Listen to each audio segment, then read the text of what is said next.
هيك سكتنا، ما عادش تحكي عن الموضوع. اقسم بالله وصلني الاف رسائل تواشطه بميسي. يا اخي هي لو صارت برونالدو والله كنت انت بحد ذاتك قلت لي نزل لي 20 ريل على رونالدو. انا عارف هذا الشيء.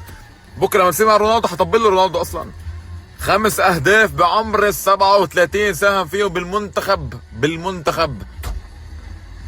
طبيعي طبل له يا اخي، بس خلاص سكتنا.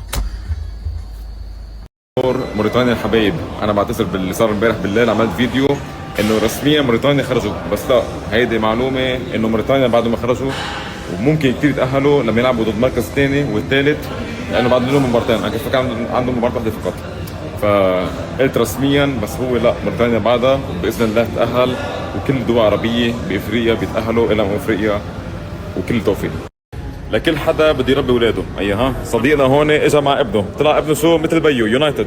هيدي نصيحه مني لك. مش بتعرفني؟ ما هيك بتعرفني ولا لا؟ شو بيعمل هو؟ شو بعمل انا؟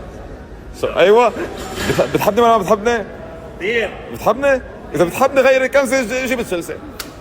اذا بتحبني غير الكنزه جيب تشيلسي. مع انه ليك يعني اجى بوقت الغلط هو، يعني يا ريته اجى من 10 سنين. انا كرمال نصحتك هيدي الكنزه على الهبوط. هلا نازلين درجه ثانيه. هلا هو ليك حط ابوك نازل درجه ثانيه. ابوك يحط يمكن اسم لعيب، حط اسمه.